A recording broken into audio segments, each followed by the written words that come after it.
Now we can start our session today. So, Assalamualaikum warahmatullahi wabarakatuh. Salam sejahtera bagi kita semua. My name is Ika and I will be the moderator for today's lecture session. First of all, welcome to all of the participants of the third week of Adjunct Professor lecture series with the topic of digital fusion. This event is held by the Department of Information Systems, Faculty of Intelligent Electrical Engineering and Informatics, Institut Teknologi Sepuluh, Nopember, Surabaya. I would like to welcome Professor Chou. Thank you very much for your coming. We hope that you are doing great today, as well as also good afternoon, Professor Elma, the coordination. Yeah, good afternoon, Wika. Thank you very much. Yeah. The Honorable, the Head of the Department of Information System, Bapak Mujahidin. Good afternoon as well. So before we start our session today, I would like to remind you about the class rule. So please use your full name in the Zoom meeting and presence form. I will share later on for the link for the presence. And also you can raise your hand or write in the chat room for any question that you would like to ask to Professor. And also the certificates of attendance are available for participants who join the 6 classes. And another certificate will be added for participants who pass the evaluation. And this is our rundown for Adjunct Professor today. So you are already entering the room, and I open the class session for today. We will have an hour of lecture and then followed with the Q&A. And special for today, you will have a briefing for your mini project, and also maybe 10 minutes for Q&A for the project itself, and then it will be followed by closing. So ITS is really proud of having this Adjunct Professor Program 2021 because it will activate the international academic atmosphere in the ITS environment. It can activate the culture of international publications. It can increase the number of ITS international lectures, and also hopefully it can increase ITS reputation in the world. And today we still have Professor Shuo-Yan as the speaker or the lecturer of today's session, the distinguished professor and director for the Center of Internet of Things Innovation from National Taiwan University Science of Technology and Technology. He has completed his PhD in Industrial and Operations Engineering, University of Michigan, Ann Arbor, Michigan. And now he is distinguished professor in the Department of Industrial Management, NTUST, also the director for the Center for Internet of Things Innovation, and also member of the Investment Review Committee, National Development Fund, Executive Yuan, 2015 until now. Previously, he became the Dean Office of International Affairs, NTUST, the CEO of AU and FP National Contact Point, Taiwan, and also becoming a visiting professor or scholars in MIT 2015, also University, Hanyang University, Peking University, Nagoya, and HKUST, and also University of Washington. He was also professor and chair, Department of Industrial Management in NTUST. And he teaches various courses such as supply chain management, product design and development, introduction of Industry 4.0, and engineering economy. And he has a lot of research interest in Internet of Things innovation, industrial Internet of Things, until computational geometry. So before we actually start our session today, I would like to give a refreshment that talking about the topics in the previous lecture. Started in the first lecture, we have learned about the foundation of IoT as the introduction about IoT devices and also several applications. Then during the second lecture, Professor Chou already shared his depth knowledge regarding the application of IoT as an integrated system, not just an architecture. And for today, we are going to have another insight from Professor Chou with the topic of digital fusion as the enabled smart and sustainable applications. So yeah, we can start now, and I would like to please Professor Shuo-Yan to deliver the materials or the presentation. The time is yours. Okay, thank you very much, Ika, for a very comprehensive introduction. I think that's very helpful. Let me share my slide first. Can you see me now? See the slides? Yes. Okay, perfect. So again, during the previous 2 weeks, we have a look at some technological foundation of IoT and also various application of IoT. Now I will move gradually to illustrate how IoT can be combined with other digital technologies. And also during the next today I will probably just focusing on the fusion and how kind of fusion that can be achieved. Next week I will be able to, I think I will talk about Industry 4.0, a very specific topic. I think people are quite interested in the term 4.0, particularly on Industry 4.0. And the next 2 weeks, I'll talk about smart manufacturing, smart energy, and hopefully a little bit on digital transformation. Those are more comprehensive applications on IoT. Okay. So I remember that last week I mentioned that IoT cannot be just an infrastructure. It is an infrastructure, but it will facilitate a lot of applications. And IoT doesn't stand alone, meaning that with infrastructure alone, it doesn't provide you enough capability to solve with the problem. There are still other problems that we need to deal with. The reason I focus on IoT that much, I kept saying IoT, and I seem to work on IoT. And at this point, I can also elaborate a little bit. What I'm trying to do is I'm trying to tackle problems in the physical world, not in the digital world only. I'm trying to tackle problem in the physical world. So if there's a problem in transportation, then I want to use sensors, getting data, analyze data, and see how I can manage the traffic better.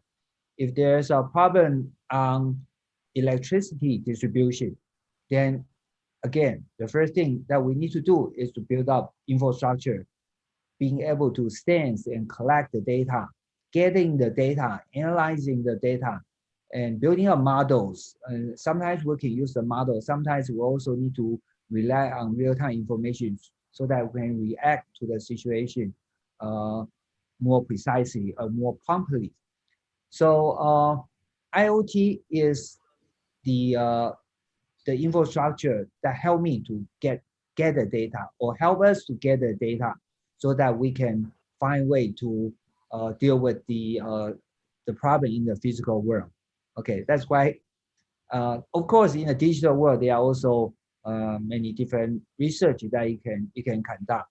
I think a lot of people are analyzing customer data digitally. Once the customer have transaction, they search on the web and so on. You can collect data, you can analyze them, or you can just do crawling on the web, collecting data, trying to build up some insight on the world.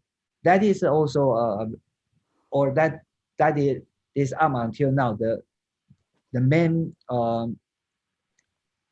research area. And more, I think people are also concerned about in different kind of research that we did not capture human behavior enough. And human behavior, although you can capture their behavior online, but their behaviors, and most of their behaviors are offline in the physical world. So if we can gather those information will all be very helpful. Okay, so that's why I'm linking IoT with other digital technology together in hope to provide a better synergy for solving problems in the physical world. So I think 2 weeks ago, we've seen some changes in the world over time due to the technology. This is also another big change, and allowed you to watch this. I think people look at the title, look at the animation, can probably understand what is going on, right? We had desktop, physical desktop in the past, but over time, these books, notes, cards, phones, fax machine, board, calendar, picture, everything go into the computer. And now we have new desktop, and the desktop is a desktop on the computer, not desktop of our table. So it is a new terminology, and people now talk about desktop. They talk about desktop on their computer.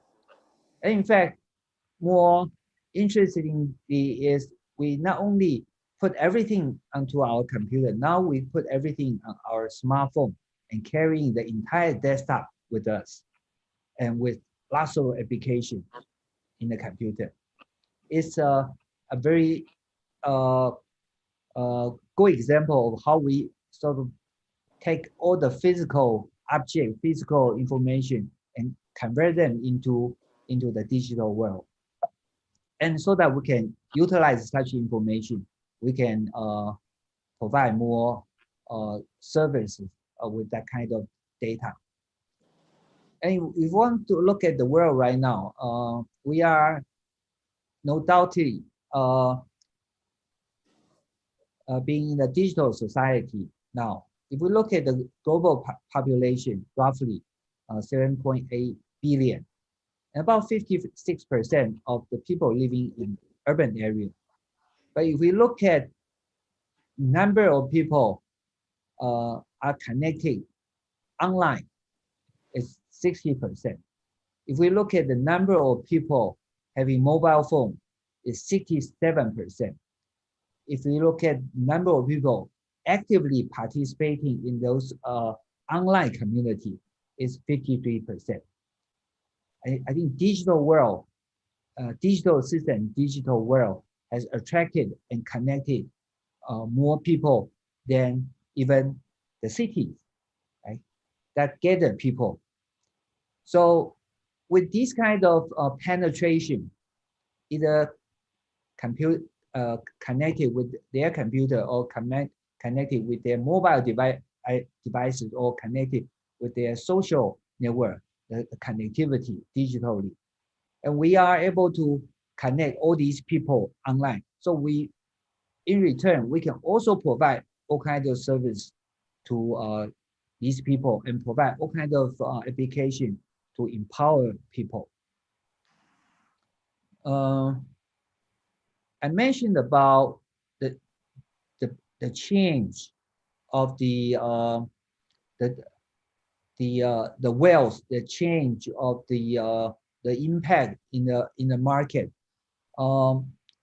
In 1980s, I think most of the company, I mean, usually we consider we rank the company either by their revenue, that is how much business they do, okay, and we can also probably rank by the profit that they make. But by revenue, I think a lot of physical companies like selling product, those kind of companies are bigger. If we consider market cap, that is their number of stock multiplied by their stock value, that is another indicator. If we consider market cap, by 1980s, Japanese companies are the biggest companies. Probably half of the top 20 companies in the world, I mean, in terms of market cap, were Japanese company. By year 2000, you see some electronic company, software company, communication company, again, electronic company, gradually moving to the front, meaning that market and people perceive these company having higher value. And you can imagine that Cisco at the time, because we just started to have connectivity, people has a lot of imagination on the potential that can be brought along with connectivity. So Cisco was highly valuated, was having the second highest market cap in the world. Can you imagine that? By year 2010, it was Apple, Microsoft still out there. This company gradually went out of the scenes. But by 2020, if you look at top 10 company in the world in terms of market cap, Apple, well, this is sometime last year where I get the data. Apple was #1. Microsoft do not have any physical asset. Amazon, online company, well, it's a retail company, but they don't own a lot of retails, right? They don't own a lot of product. It's basically a platform connecting people with people or people with company. Alphabet, Google, no real product. Alibaba is like Amazon, right? They don't own a lot of assets, but they have this connectivity.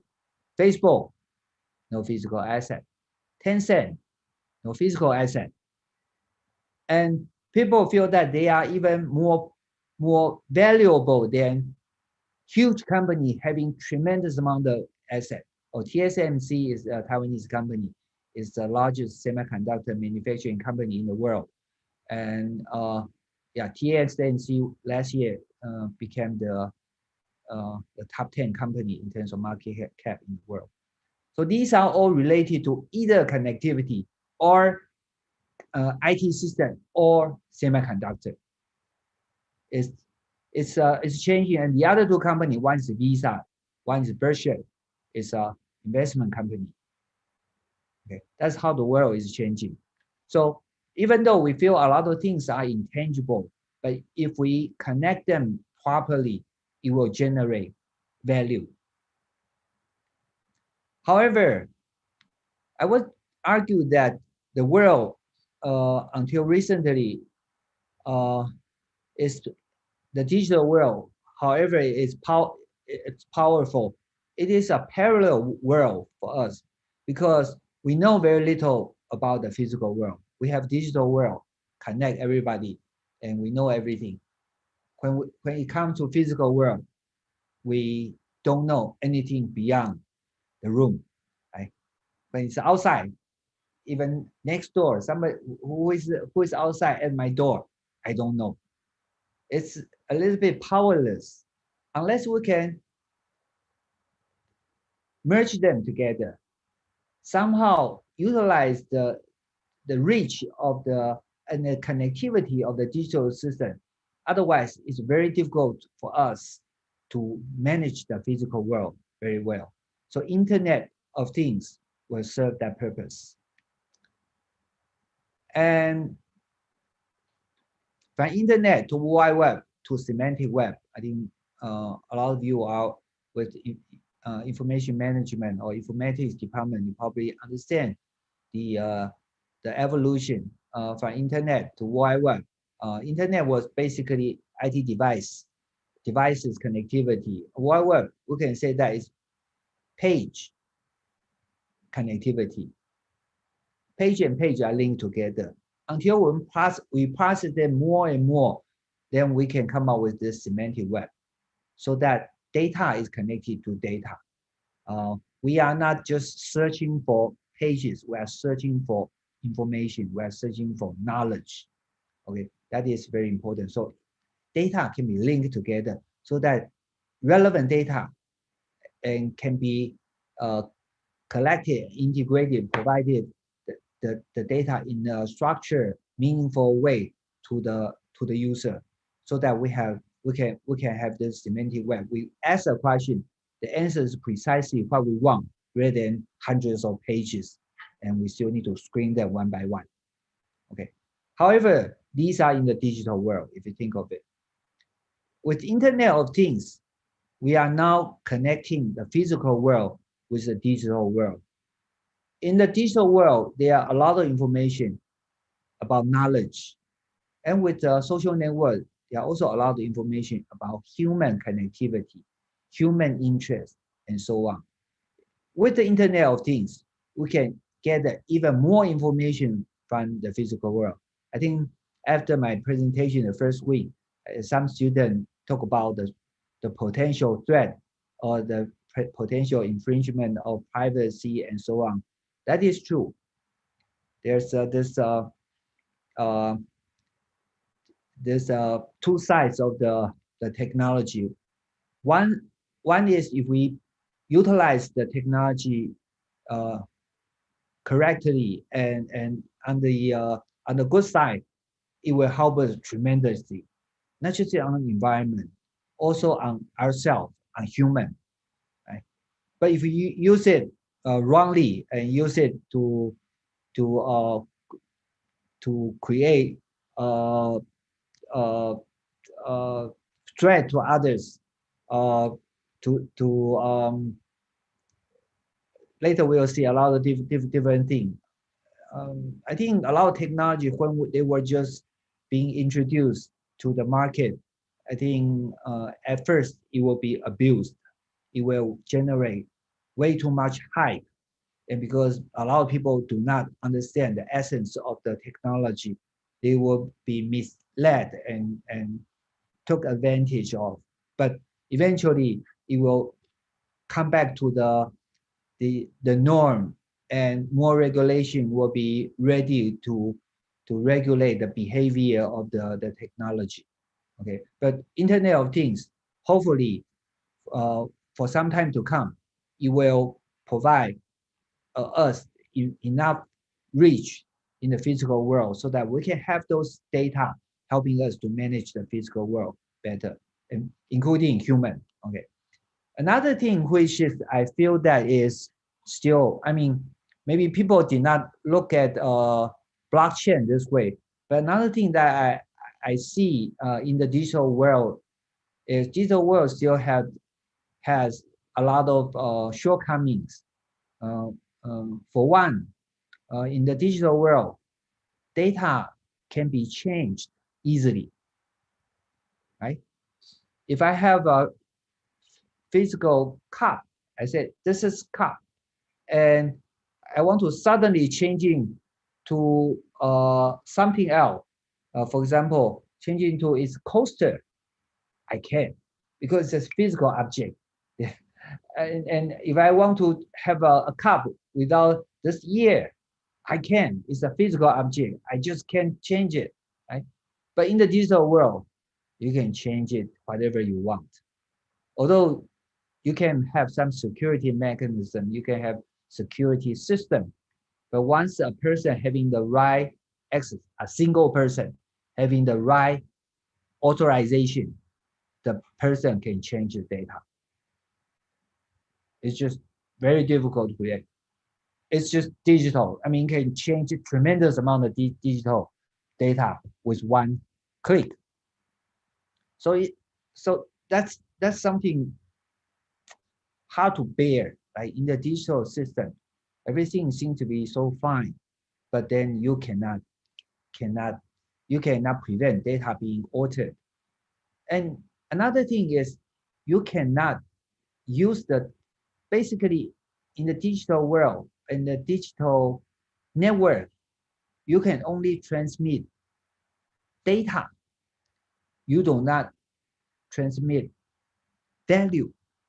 That is another thing which is mind-boggling. You cannot transfer money. You cannot transfer value.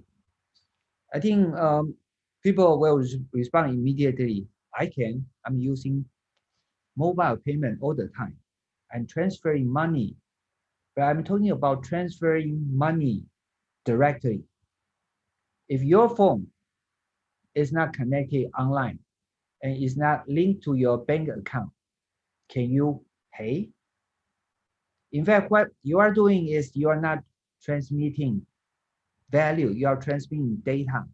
We still need to have a physical organization, an organization that we can trust, which carry the value of both sides and do the swap for us. We trust them to do the swap.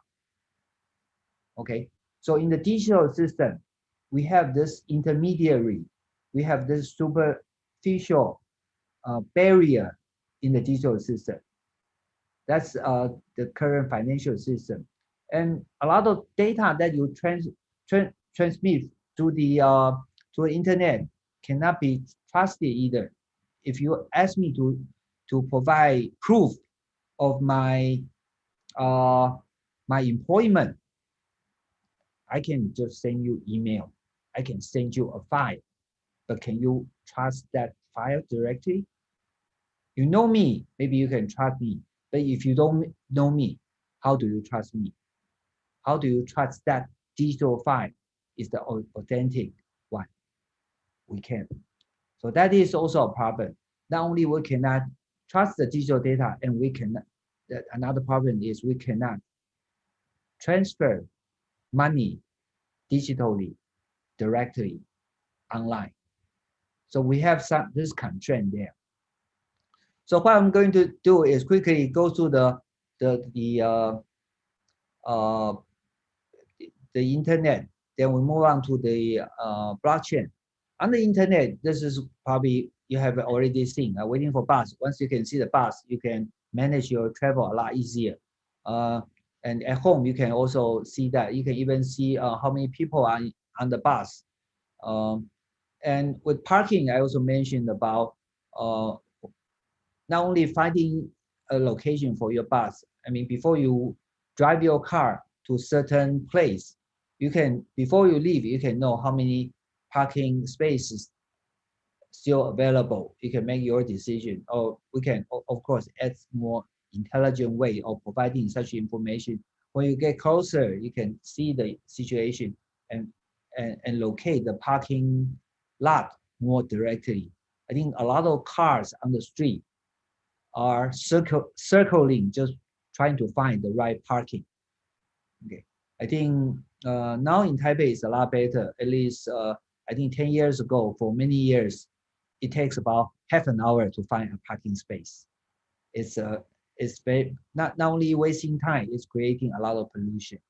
Now you know precisely where these parking lots are and so on. So I talk about application in healthcare and in hospital visit or for health check. Also talk about connected traffic, like bus, ambulance traveling through the street, having priority or having adjusted arrival time. And this is also an application that I feel very nicely done. Is by a police, traffic police department in Taiwan. Whenever there's an accident, policemen will come and painstakingly record all the information, location, the broken components, and how the motorcycle fell, what is distance between these two entities, maybe some parts, how far away they are. But then they devise this this new way of recording the information. Sorry.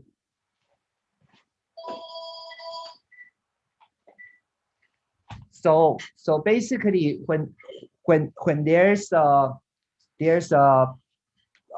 accident occurred, the drone will be deployed and fly above the accident and took picture from the above, because this perspective view, the distance and all the object could be captured very quickly, and they can do object recognition and compute distance based on the perspective view and convert all this information, fill in the information into the form. So it takes a lot less time for a policeman to record the accident site and free up the cars and the people, allowing the traffic to go back to normal again. So it's a very good, that is based on connectivity. The drone staying somewhere need to be called and flying to the location. Okay, so IoT can do that once you can have connectivity. And furthermore, for smart traffic, there are a lot of potential application for safety, right? Before the car reach, even though you did not see a pedestrian, a bicycle coming through, but the car knows. It can be energy efficient. If you think of trucks on the freeway, you know that there will be wind resistant. However, to keep the safe distance between cars, the later car cannot enjoy the wind draft broken by the front car. But with IoT technology, these cars can be close to each other. The first cars will break the wind draft, just like cycling race. Somebody will ride in front to break the draft, and others hit behind this first person and take rest until this first person get tired, then they rotate. So that will be energy, saving energy. And there are many other applications there. I think I will just leave you for your review. With IoT, we can have a very, with the connected transportation, we can solve a lot of problems on the street. Once we can have their location, have their information. Oh, for insurance is also quite interesting. In the car, just imagine that the insurance companies knows how the drivers drive the car. So the insurance company can provide different insurance policy for good driver versus a so-called bad driver. So that will incentivize the driver to drive nicely. Otherwise, once you have insurance, you'll drive more recklessly. And definitely that wasn't the intention of the insurance company to allow you to do that. So they may even intervene timely, providing some incentive to you, letting you know that your driving behavior may cause higher risk. And if you can change your driving behavior, they'll reduce your insurance premium. So that is also being done. So there are a lot of things. Once you have this data tracking the behavior of the object or the human, you can have a lot more potential application. So again, that's a very quick review of the connectivity of the physical world. But then this connectivity is ubiquitous. But I would also argue that it's dysfunctional. It's dysfunctional.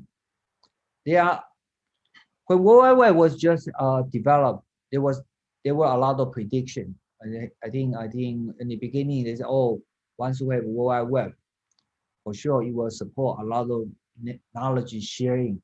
It would be mainly used by like very knowledgeable people, like high society, and so on. But it wasn't true. It became a very popular web for everybody. When World Wide Web just started, people predicted that brand names will disappear because everything is open.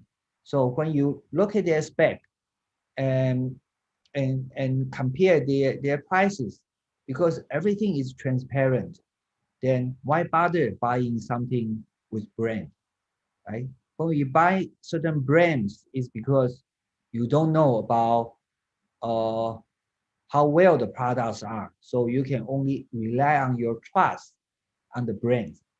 But with the World Wide Web, the brand should disappear. But it didn't happen. It became just the opposite. Right?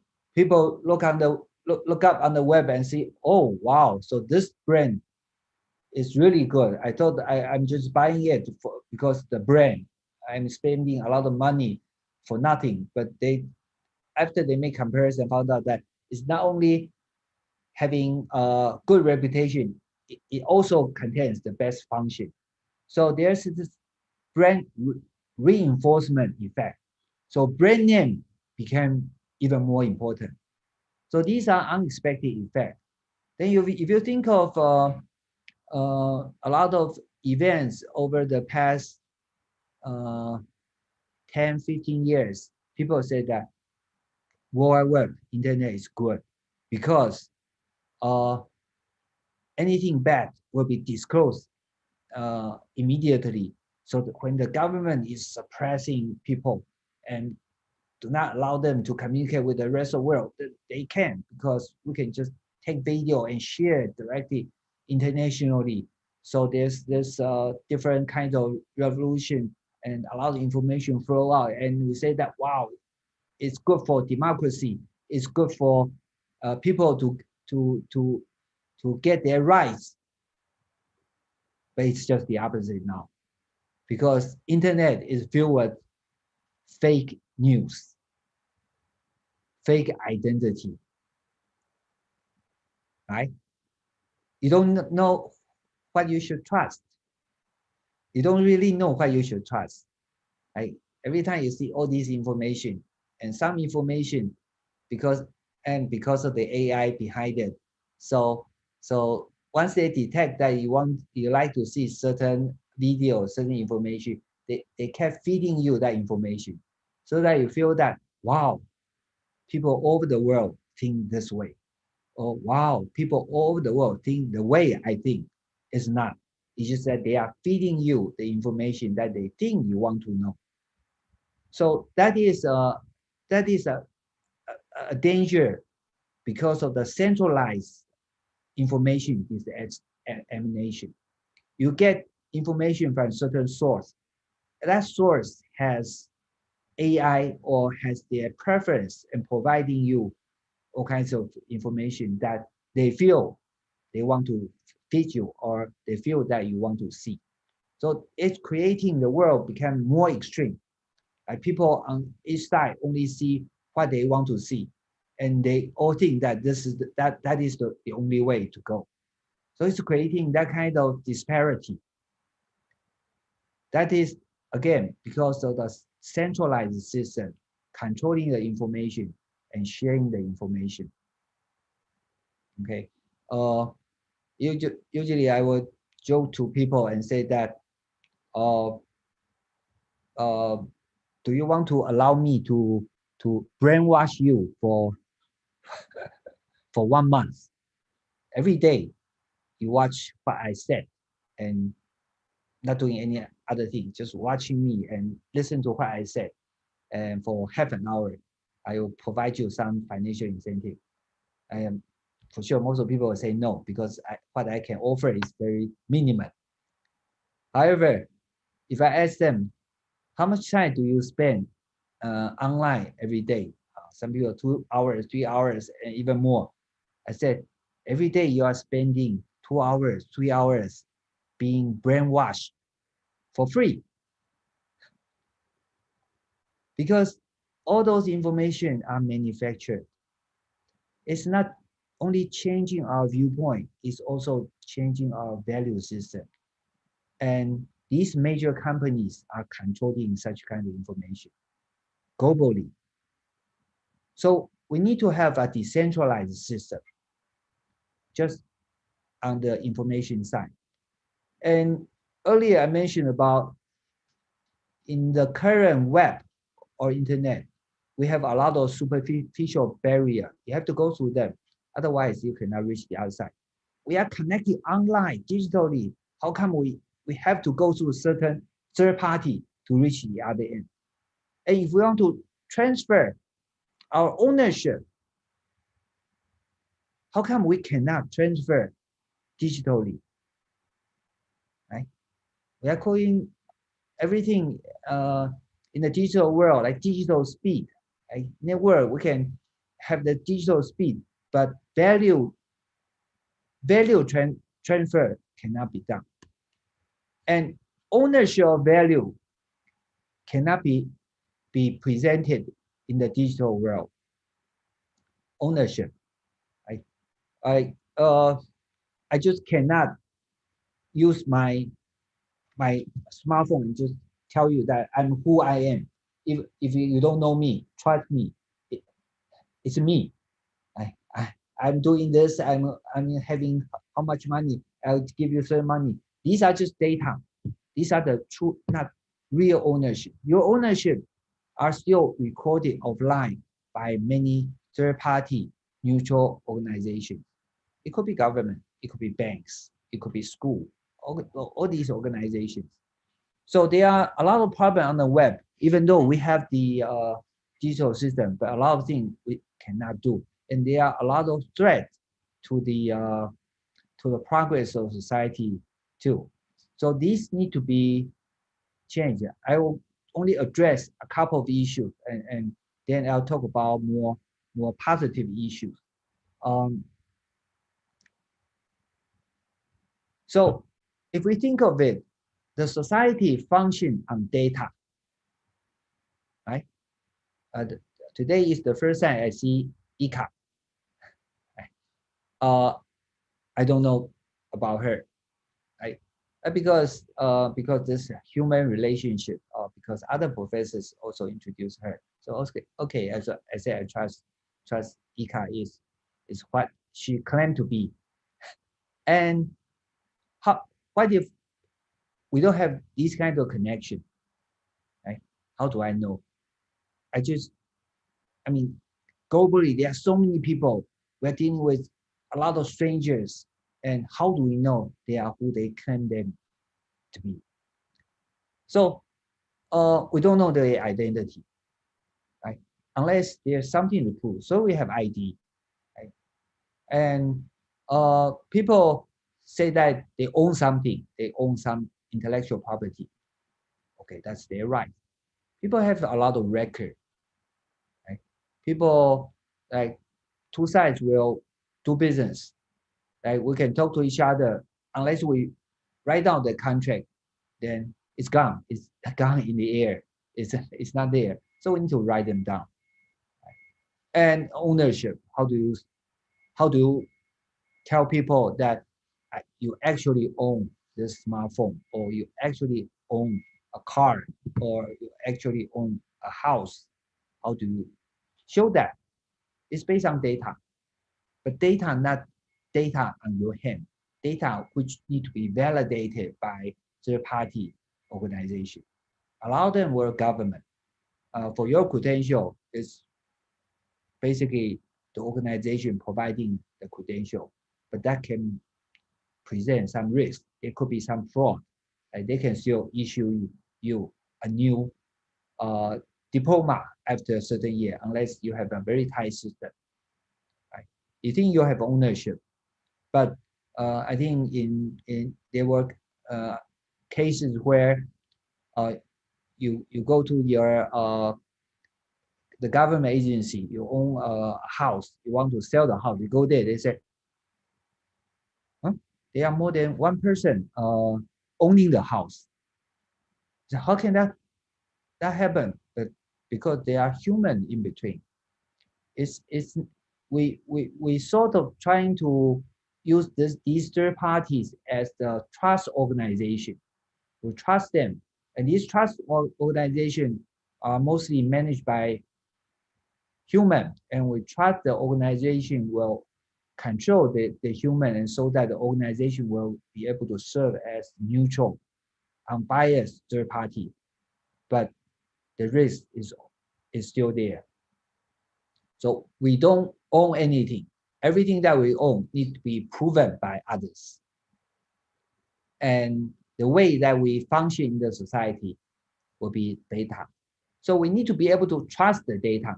But the digital system doesn't allow us to trust the system that people present to us directly.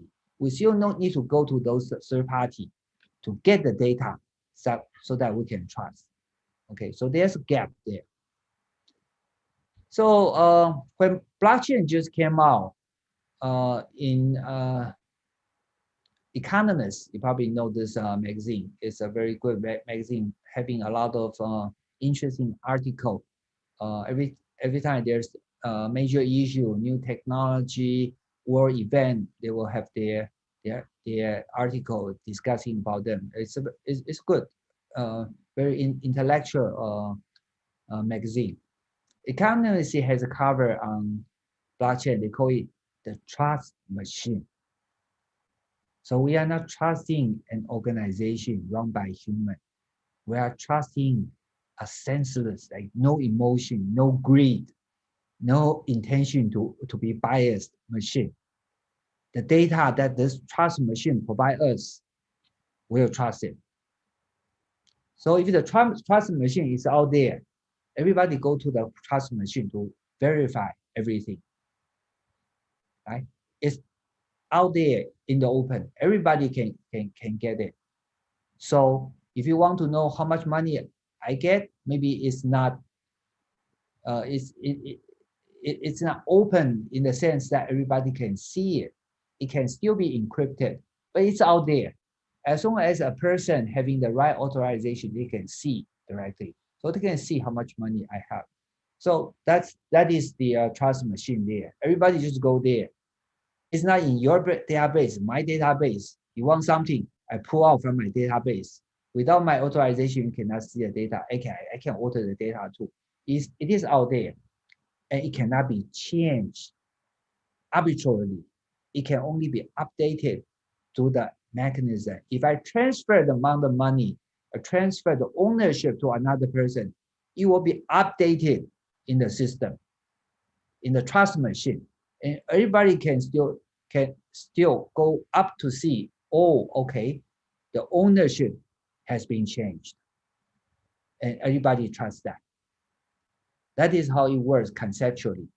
It is a trust machine. But if you think of blockchain, I think maybe some of you have had experiences on blockchain. It's basically, which is not precisely that way, but conceptually you can think of it that way. There's a network of computers. Each one of them contain the record, identical record, right? All of them contain identical record. If you want to change their record, you need to hack at least half of them and change them simultaneously so that the data can be changed. It's a little bit difficult, right? If you have 10,000 computers, you need to hack more than half of it and change it. More difficult is on each computer, it is not traditional database. It is a blockchain, okay? Each block is encrypted and it's linked to the next one. So from a genesis block all the way to the present block, when we want to alter a data somewhere in the chain, we need to start from the most recent block and decrypt and find the previous block, decrypt and find the previous one. Decrypting is extremely difficult, and you need to decrypt all the way to that specific point. And you need to alter at least half of the computers, the nodes, the database in the world. Half of it, just say 10,000, you need to change 5,001 at the same time so that you can change all of their data. So it's extremely difficult. So data updated, data stored in the blockchain cannot be changed easily. So we can trust it as long as there's a mechanism. Things that happen will be recorded. You just graduated, your diploma will be stored on the blockchain. And once it passed today or it passed 10 minutes, it goes to the next time. You cannot come back to change, add information to the old block because that time has passed. So it basically put a timestamp on your data and store on this almost impossible to change chain in the blockchain network. Okay, so we created this trust machine. Okay, trust machine, so that we don't need to rely on the organization, on human, on government, and so on. Okay. An example will be this is just an example. A diamond company created a blockchain, so that once they created this blockchain, this diamond, they record the signature, so to speak, of the diamond. They took a lot of information, high words, the quality, transparency, all these features of the diamond recorded on the blockchain. So you can register this diamond. Okay, this is the mechanism. Register the diamond. You can register the diamond in the blockchain, and then you can insure your diamond.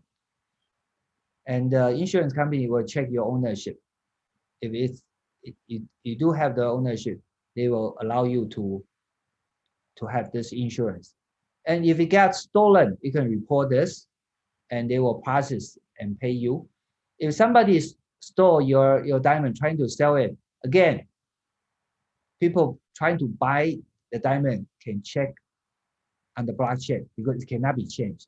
Ownership cannot be changed unless it goes through the process. And they found out that the thief does not have the ownership, so they will confiscate the diamond.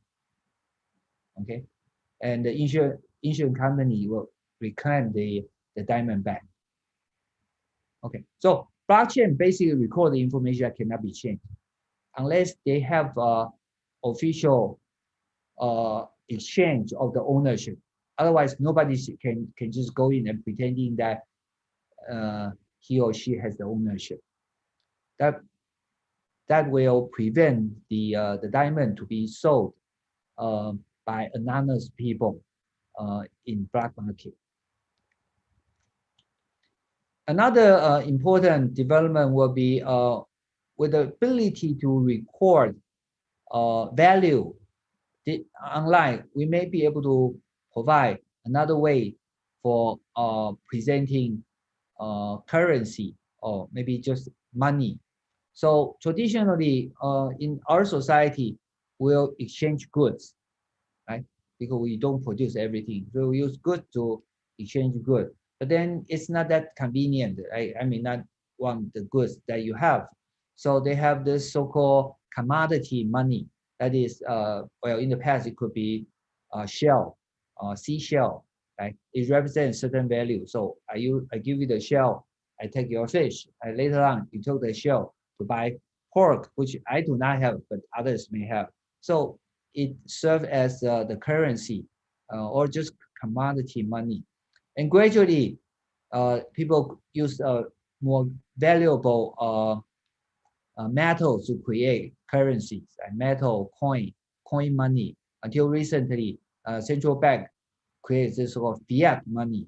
It doesn't have a menu, but the notes, the coin created by the government represent the value, and government endorse on the value. So if you use the fiat money, people cannot refuse. They say, I don't take this money because I don't trust it. If the government back it up, so it helps the product to flow, help the business economy to flow. We need to have this kind of money.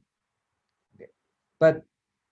But central bank, even with central banks nowadays, they may have this so-called quantity QE,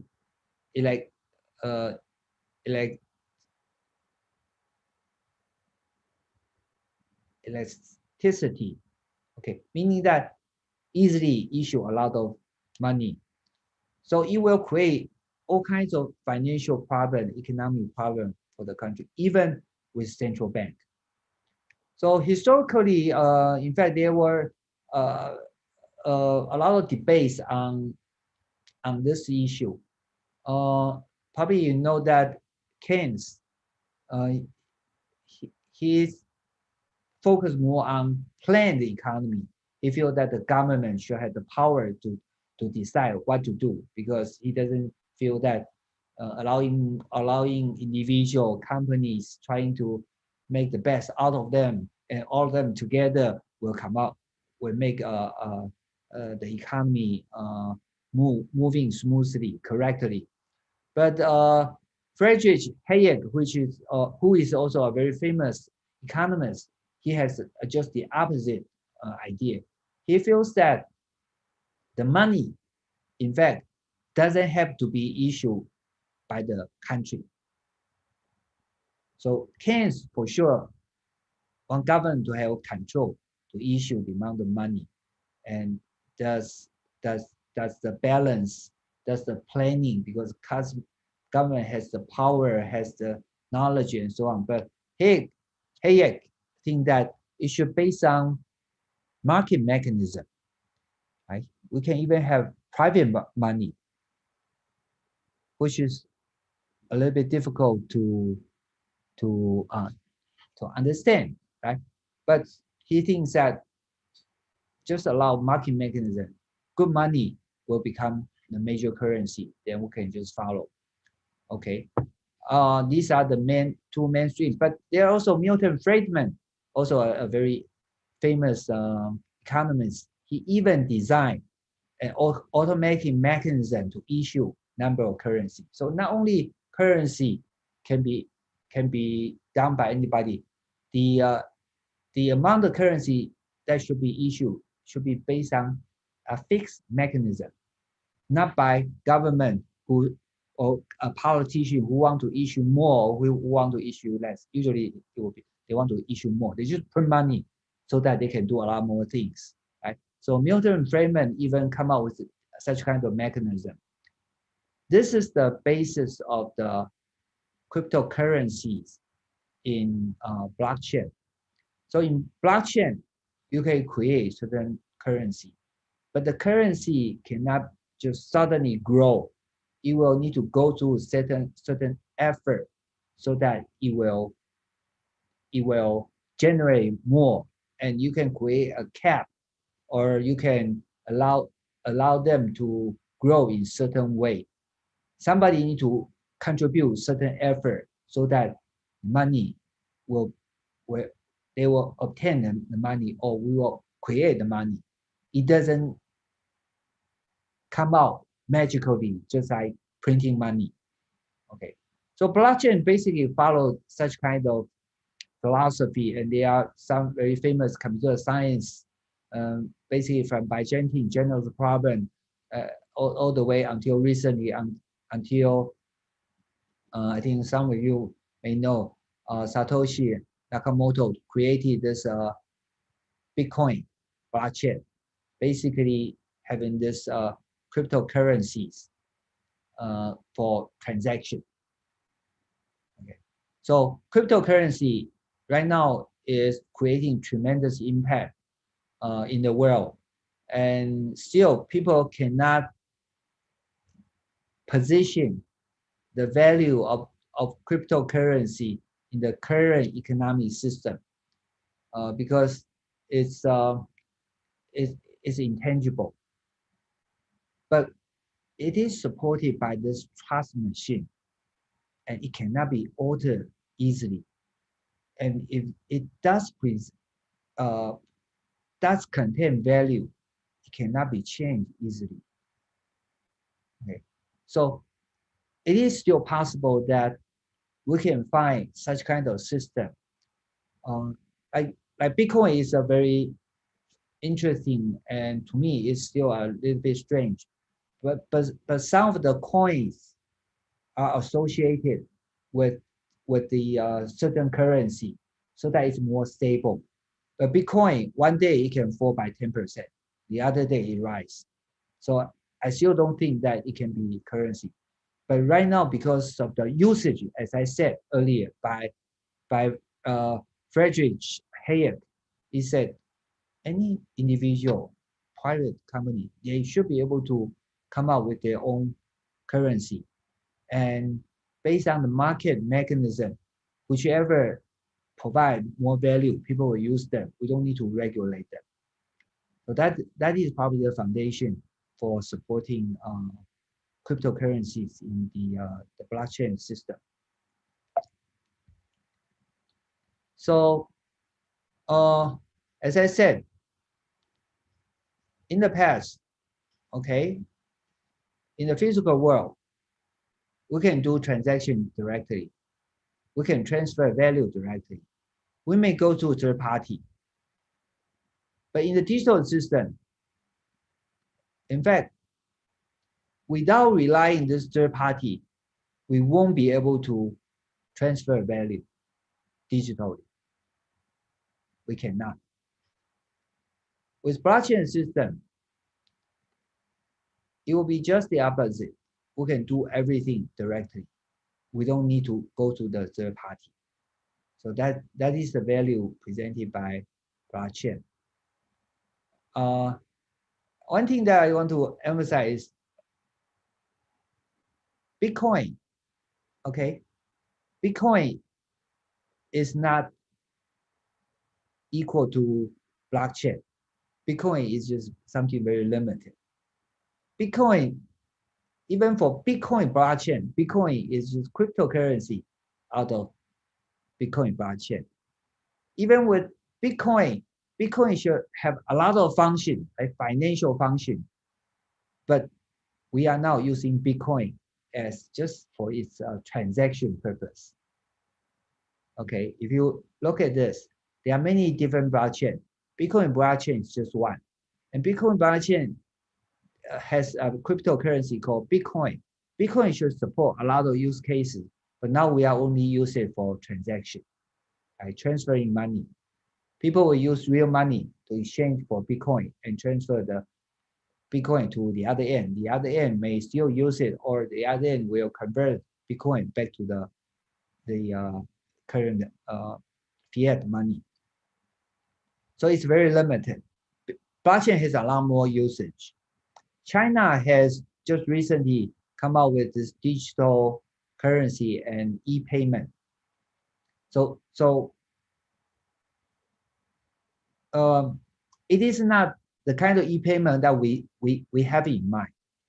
Basically, the money transferred through this Chinese digital currency, they transfer money not through account, not through bank account. I do not transfer my money from my account to your account. I transfer money from my wallet to your wallet directly. It's very different. Money in my wallet is mine. It's not in any bank. It's could be in my phone, in my wallet. Okay, so I will transfer my money from my wallet to your wallet. Since it's in my wallet, in the DCEP, although I must admit that I don't know the exact mechanism, they can do the transaction offline.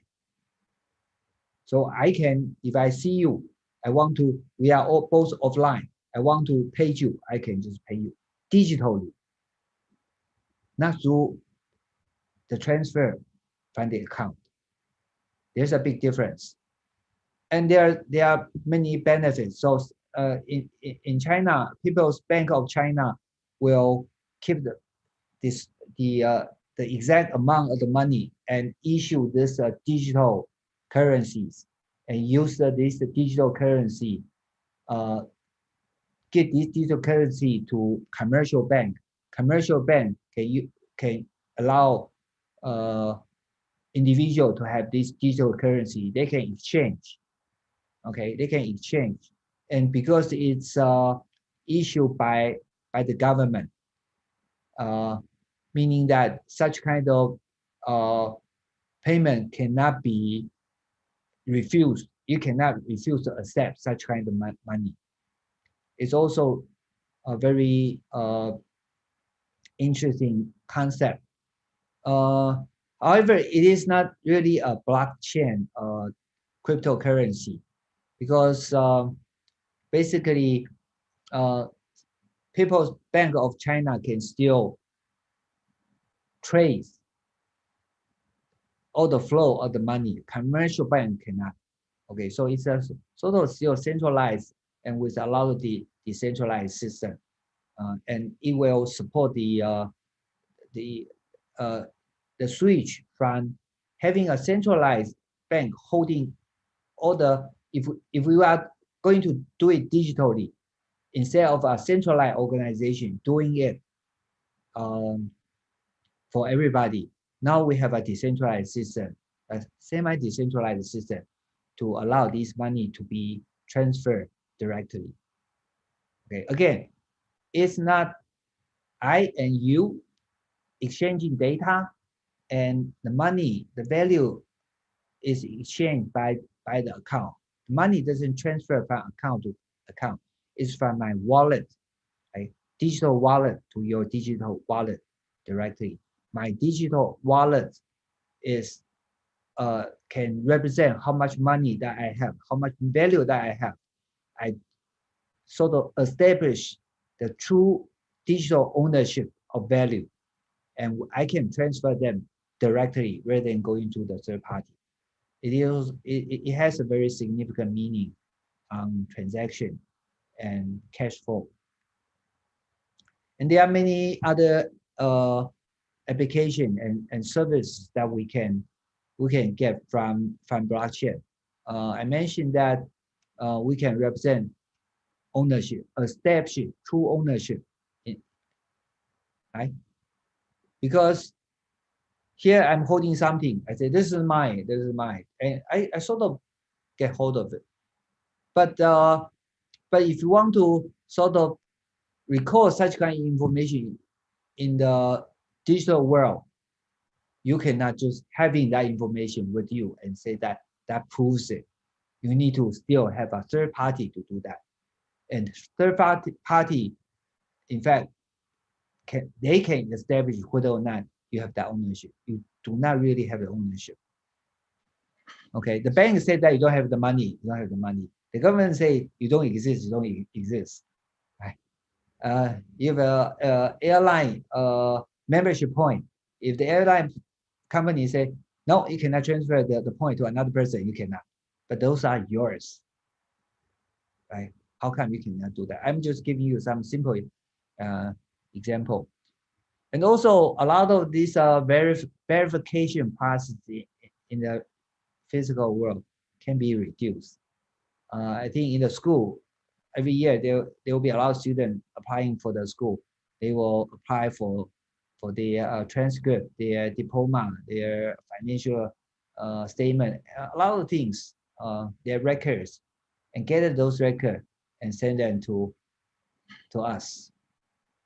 And we sort of require them to have this validation by other organizations.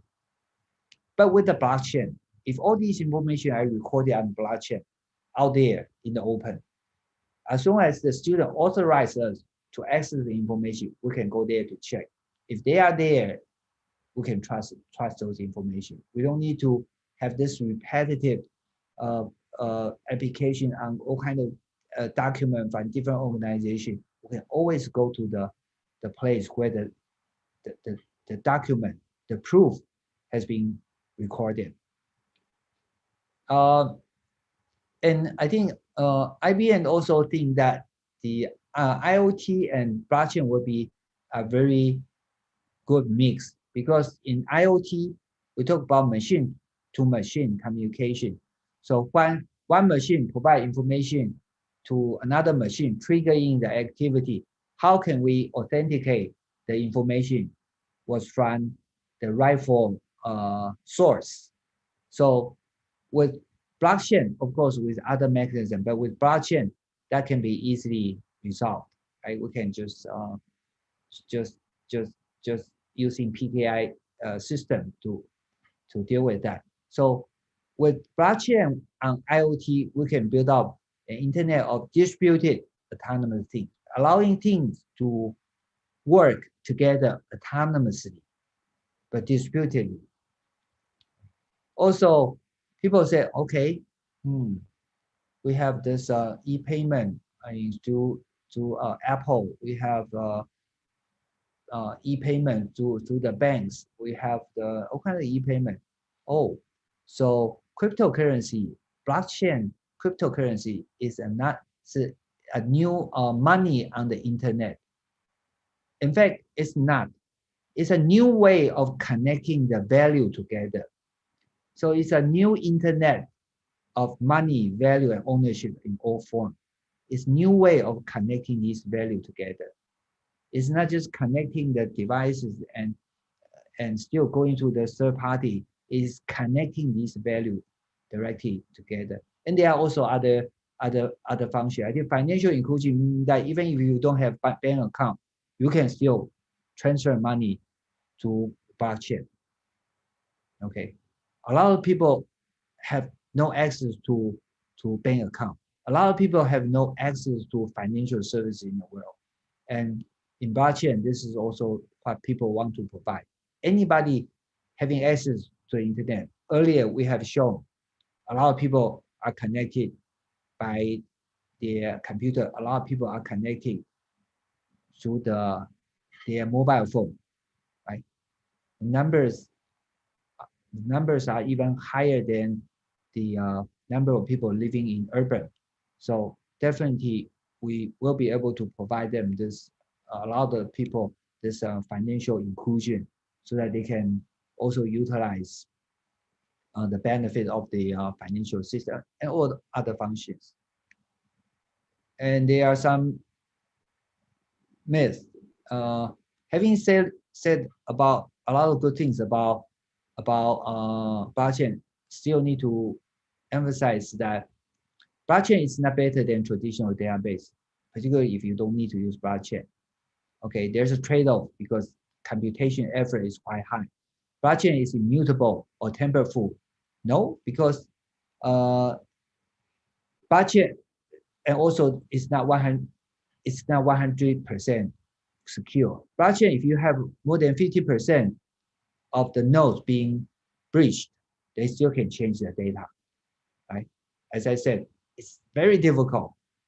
But if you don't have that many nodes, you have fewer nodes. And if people have enough computing power, they hack into the more than half of the computer and change the data simultaneously, they can change it. And it's not 100% secure because blockchain is blockchain. Blockchain is connected with a lot of surrounding application. Those surrounding application can be hacked. Information stored on blockchain cannot be changed, but you need to get connected to a blockchain. Your wallet, right? Your wallet may be stored in another application, right? If you are taking information from the IoT to the blockchain, before it reach blockchain, it may be interfere and maybe wrong information will be stored in the blockchain. So blockchain is not a truth machine. It has no ability to tell whether or not the data is true. Blockchain is a trust machine. Once you put the data, the right data in the blockchain, you can trust that data. However, if you put the wrong data there, it will still be there. It's not a truth machine. It doesn't record the truth. However, we can find a better way to make sure that the data in the physical world, in the outside world, are recorded onto the blockchain properly, so that later we can trust the information recorded in the blockchain.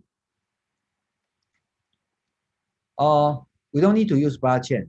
I will leave this to you. Right? Are you going to share the data?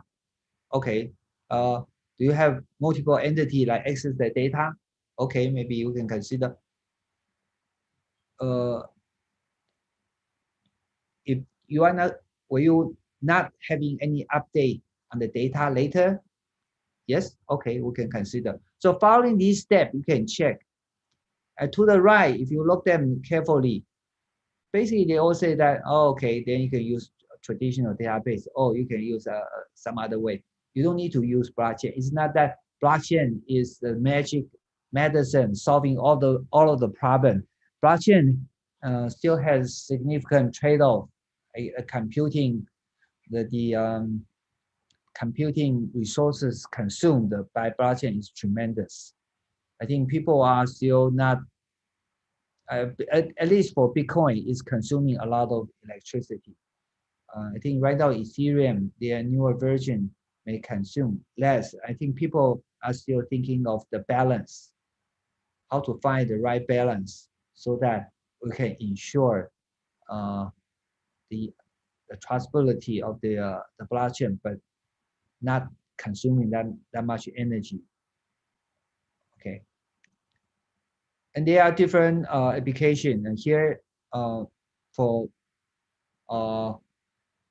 ensuring the creator's value can be obtained. So we can store the the address location of the music and ownership on the blockchain. So whenever there's a person trying to get the music, can go through the service provider, check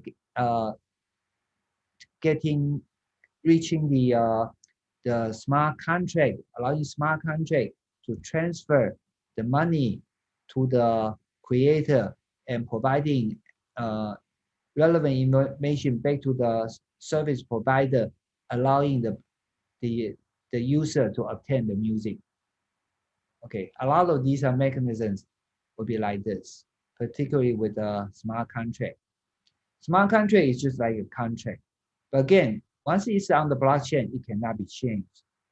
So it's a very good mechanism in terms of once the condition is met, the smart contract will just execute without any bias.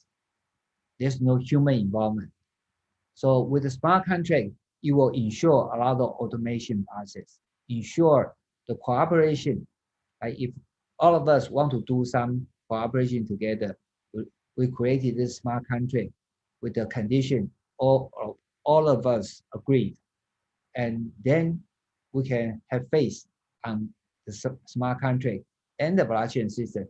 So if something that we own together was sold to another person, our share of the value will be distributed to us automatically without any bias. Okay. And for health information exchange, again, we can use a blockchain system out there, only single open database, which will provide a lot of benefit for health information exchange. Okay, I wouldn't go through the detail. And for electric vehicle charging, I think the biggest problem is about battery. So the battery are having different value. One battery versus the other battery may have, you swap your battery, right? You go there, you put your battery, and each battery will have their identification.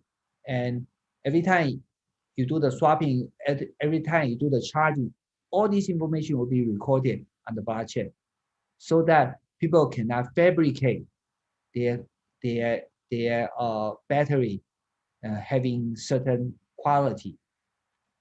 Battery is every time you use, it decreases the value of the battery. So the more you are being charged, the lower value it is.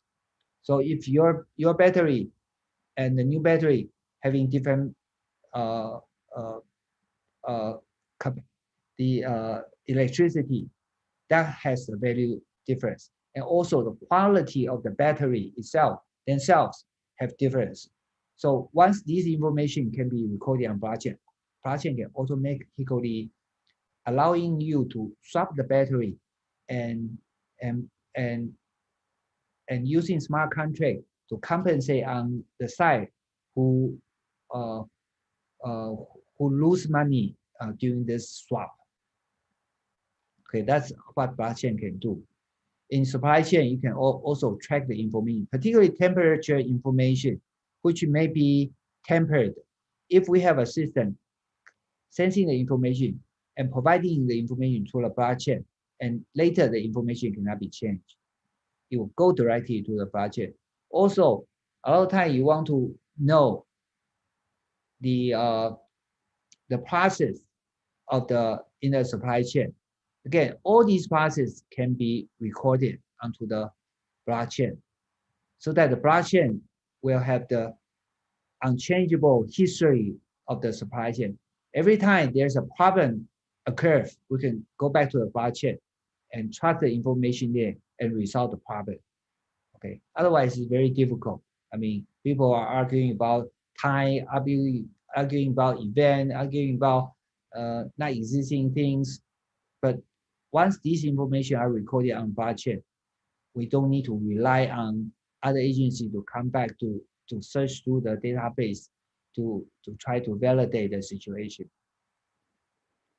There are also a lot of other benefits. I think you may have heard of the terminology as supply chain finance. They are also using blockchain so that supplier and manufacturers, supplier haven't got the payment for the components they provided. However, as the products, as the component going through the supply chain, the likelihood of the supplier getting the product actually being used and create value is higher and higher. Supplier can get some finance either from the manufacturer or outside financial companies. And such information will be recorded on blockchain so that they don't need to go through a lot of details to verify or validate the status of the components. They can just go onto the blockchain and say, oh, okay, the component has already been used by the manufacturer and the product has already been made, or the product has already shipped out the company, the product has already reached another port, and the product is in the retail, and so on. So at different stage, the supplier may be able to get different finance to support its business operation. Okay, so blockchain also does that. And the future of World Wide Web is a major issue. And the development of Web 3.0 also contains this decentralized nature so that it can avoid the problem that I mentioned in the beginning of this section, that is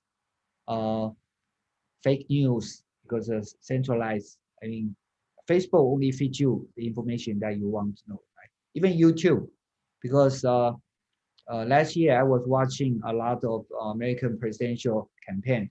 So I like to share certain comments from certain YouTube video.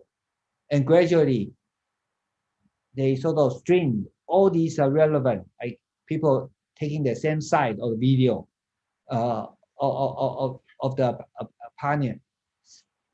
They only send those videos to me. Then I realized that it's quite dangerous because I'm being more extreme. I thought that everybody thinks that way. So then I flip to other side and listen to what other side said. Okay, so with a centralized system, it's very dangerous nowadays. As I said, it's not only changing your understanding, it's changing your value system. Right? And also AI, also spatial web, semantic web, IoT, they are all involved in the future web. I don't have time to talk about this. So I'm just going to. I think I'm still way too slow. So AI, I probably will go very fast. I think the most important development nowadays is about deep learning. Okay, deep learning is just at this stage is narrow AI. We are hoping that we can reach the level of artificial general intelligence. So having human intelligence. Artificial intelligence means artificial, like human intelligence, as smart as human. But we are still at this point where with a very focused subject, AI can do very well. But with a general intelligence that human has, AI still, I mean, right now I say that it's still far away. I don't know. Maybe quantum computing will change that. But this is the main development right now. So from AlphaGo, I think you know that now we can beat the human chess champion, Go game champion easily from zero, from no knowledge. AlphaGo can learn from each other, then quickly become much better than the human champion. We can not only detect fingerprint, we can do natural language processing. We can also detect human emotion. Again, the reason that I show you such kind of example is in the past, a human on the street or a human in a retail store, we can't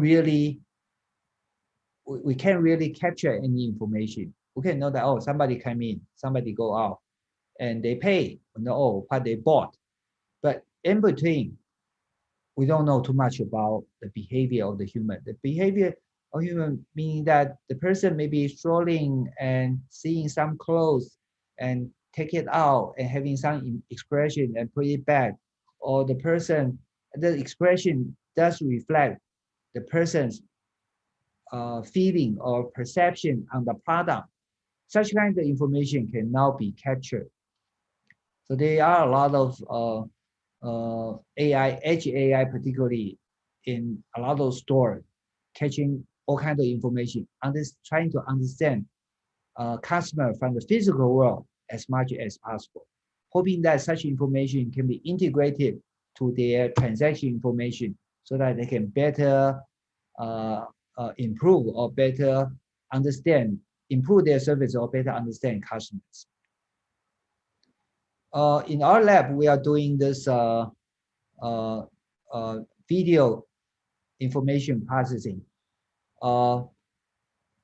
Okay, basically doing, sometimes they call it action recognition, and we use activity recognition. We want to know whether or not this person is falling or this person is doing certain kind of rehab, or in our case, what we did was trying to understand whether or not if a worker, before going into a clean room, whether or not the worker's self-cleaning process is precise and complete. If the worker clean their work clothes completely and precisely, then we'll allow them to go in. Using human to monitor the process is extremely difficult, because the human will have no proof on what the workers did, right? So using computer vision, using video, extracting unstructured information from extracting structured information from unstructured information is what we can do with AI. So not only 2D image, we can extract object, we can do recognition. For 3D, we also can perform a lot of work. And for voice, we also can create a lot of application. But AI is not just used for very static application. This is a water fountain that by seeing these color and so on, you probably know what it provides. It provides hot water, warm water, cold water. And what we were trying to do was to reduce its energy consumption and hopefully provide more function. So what we did was we add sensors to the button so that a water dispenser, which is identical when they were shipped out to the customer and put in a certain location, they are identical. But the water dispenser can learn how they are being used, meaning that how much hot water, cold water, in what frequency, and day and night, right? How they are being used, and change the water processing policy so that we can reduce energy consumption. Okay, so we reduce the energy consumption, and we have a lot more information about drinking water and filtering issue, and we can allow them to connect to each other so that they can form a service system, so that at a certain time, very late, this water dispenser is short of hot water or boiled water, but from it's 10 o'clock at night, for sure there won't be too many people taking boiled water, and then this water dispenser will check on other water dispenser, guide user to other water dispenser, so that they form a water service system rather than like they are independent water dispenser. Okay, and later we can also provide information for the user so that user can better manage their water drinking behavior. So from a dumb water dispenser, we make it into not only can conserve energy, it can form a system to provide water water to the user, we can also make them into a water drinking service system. Okay, that's how AI may help. And it can also help us to change people's behavior on energy consumption. And there are lots of opportunity in health care, in retail. You can probably look at that. And different technology will provide different value in different industry. Okay, so you can check. The darker color means that it's more important. Smart product may not be all that important for everything else, but for high-tech industry, it's very important. And in the end, I would say that these three digital technology forms a digital fusion. IoT get data from the physical world. Blockchain ensure the integrity of the data. AI can help us to perceive the value of the data, extract the pattern from the data. So three of them form this digital fusion. And later we're going to talk about smart rather than intelligence. I think I will stop here, and next week I will start from talking about smart application and Industry 4.0. Okay. Yeah, thank you very much, sir. Yeah, because Ika Wi-Fi is turned off, so I will replace her as a moderator. Okay. Yeah. Okay. Yeah. So audience, now we will continue with the question and answer. Yeah. If you have any question, please raise your hand and mention your name. Yeah. Okay. We will have a question and answer about 10 minutes, sir. And then after that, Mas Indi will announce the mini project. And then after that, probably we'll continue with the question and answer related to mini project. Yeah.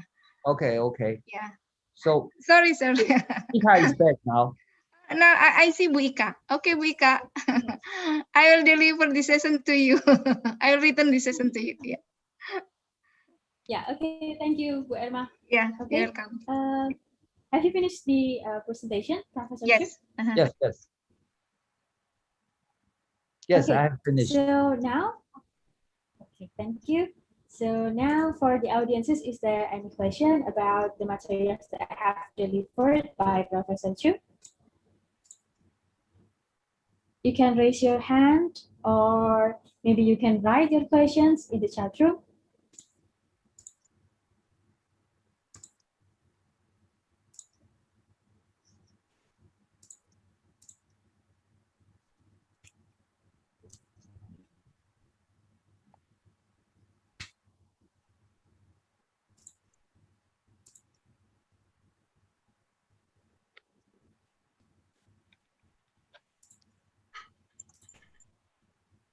Any questions so far? Yeah, if we have no question, probably we can directly continue with the announcement related to the mini project, Bika. Mini. Okay, so while waiting for your question, we will move to another agenda, which is a mini project briefing that will be delivered by Pak Indi. Yeah. Pak Indi, are you ready to share? Hello. The mini project Yeah, give me 1 minute, okay? Need to be some check. Make sure. Okay. Yes. Okay, everything is clear.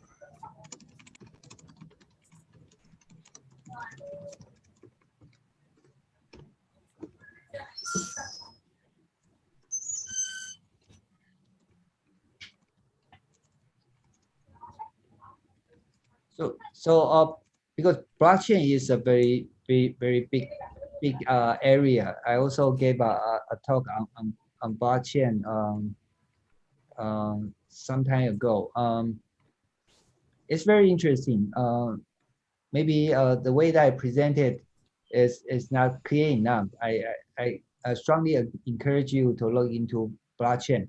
I think AI you probably know more, so it should be okay. I mean AI, particularly deep learning, but AI there are also other aspect of AI other than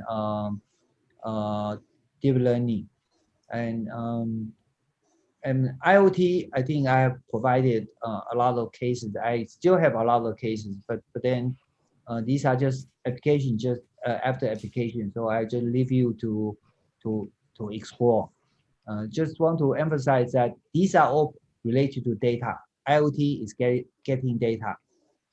Blockchain is keeping data. It's a different database. So I said that you will keep the integrity of the data.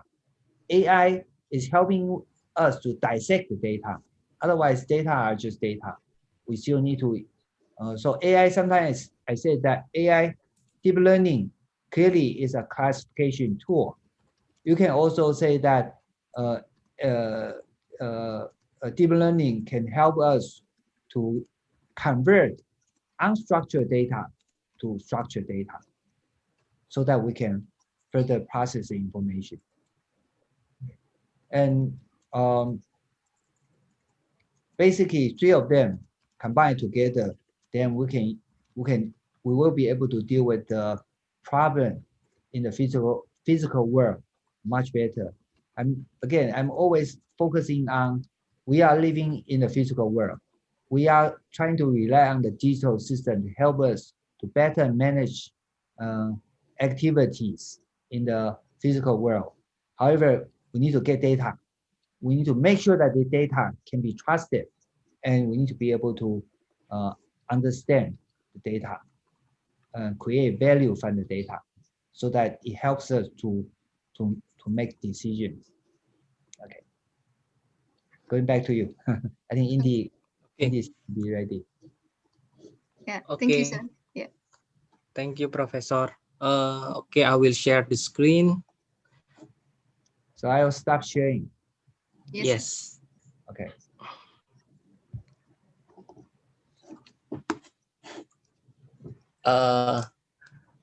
Can you slide show, Mas Indi? Yeah, wait.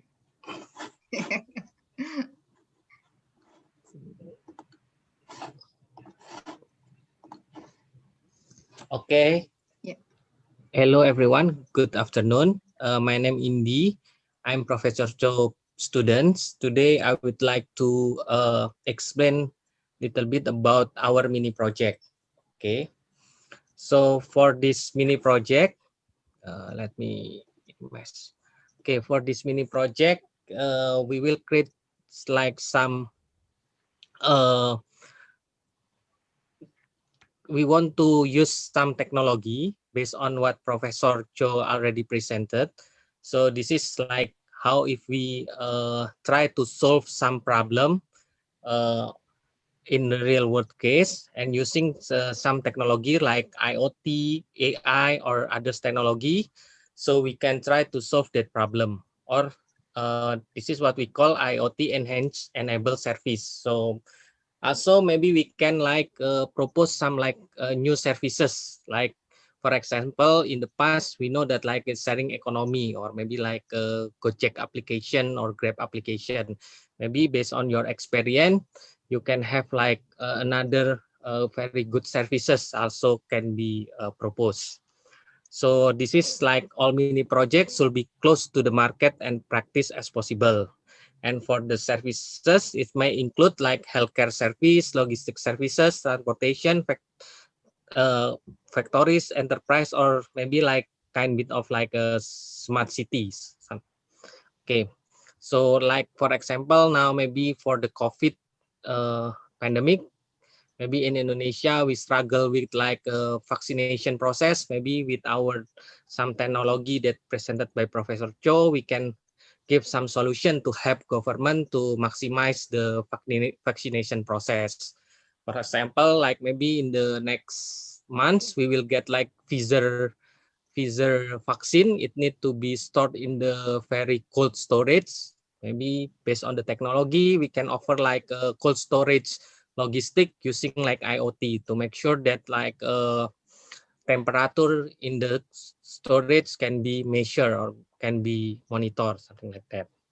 So this mini project report need to include synopsis or the background of the topic, the case description, solution, and analysis. Mini project can be PPT file, slides with necessary supplementary materials.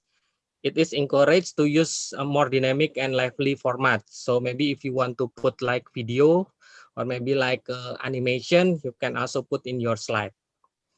And report should be submitted to the TA, to me, no later than July 4th at 11:59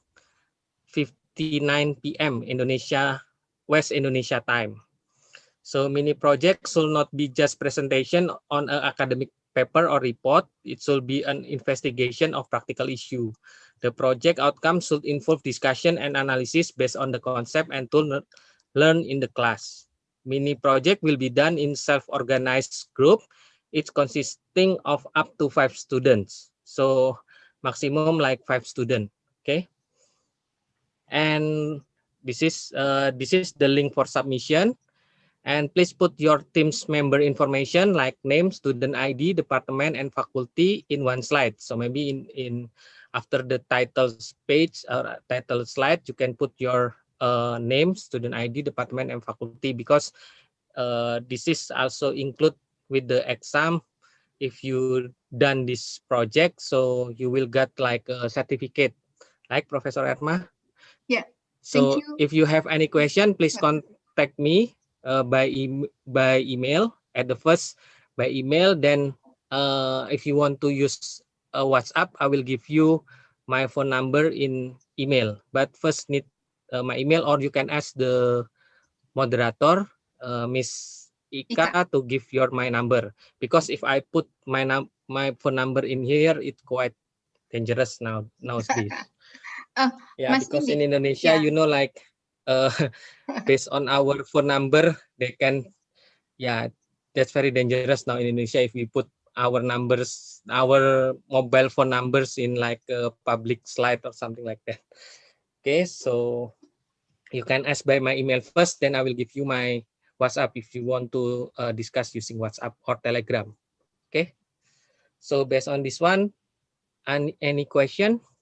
Yeah, Mas Indi. Yeah. How about Yes. the maximum number in one group? Maximum number of 5. students in one? 5. 5, Bu. This is, it's Okay. consisting of up to 5 students.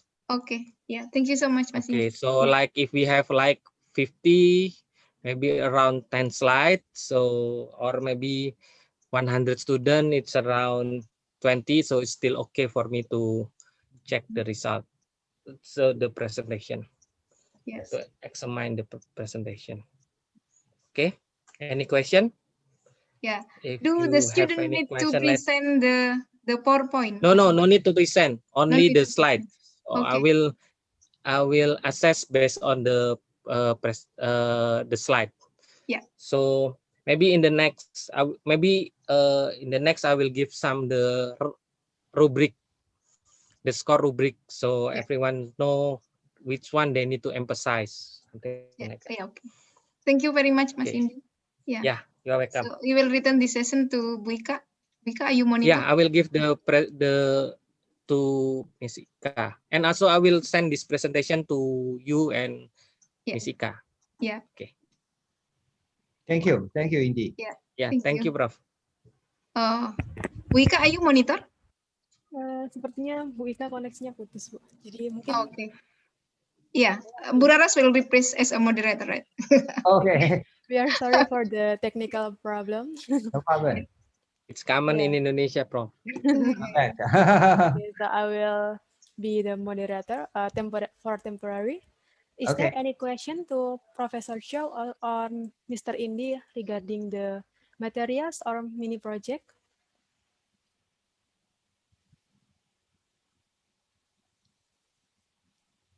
Okay. Yeah, I think Professor Chou present a very interesting topic about the connection between IoT, AI, and blockchain. And he said in at the last slide that IoT can be used to gather data, while AI will be used to dissect the data to for the machine to learn about the pattern of the data, and then blockchain can be used to store and keep the data. Yeah, it's very useful conclusion for the math topics. Thank you very much, Professor Joe. Yeah, thank you very much, Bu Raras. Yeah, also Bu Ika, thank you very much. Professor Joe, thank you very much. And for the next lecture will be on Thursday or Tuesday, Professor? Tuesday, right? Tuesday. Tuesday. Yeah. Tuesday. Yeah, Tuesday. Tuesday. Yeah. Maybe I will say in Indonesia. Jadi untuk apa berikutnya nanti hari Selasa ya.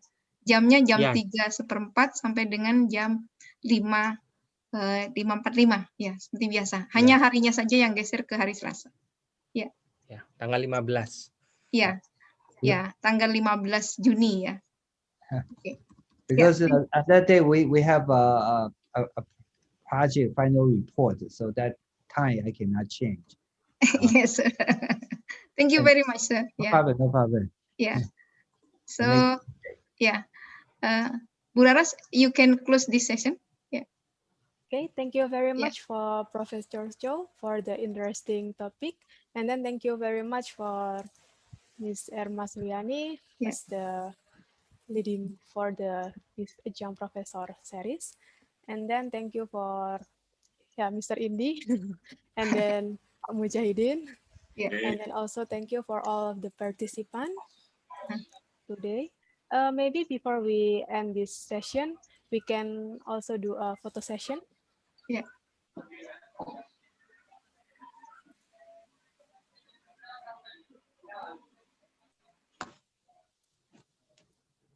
All the participants can turn on the camera. Okay, I will take a screenshot.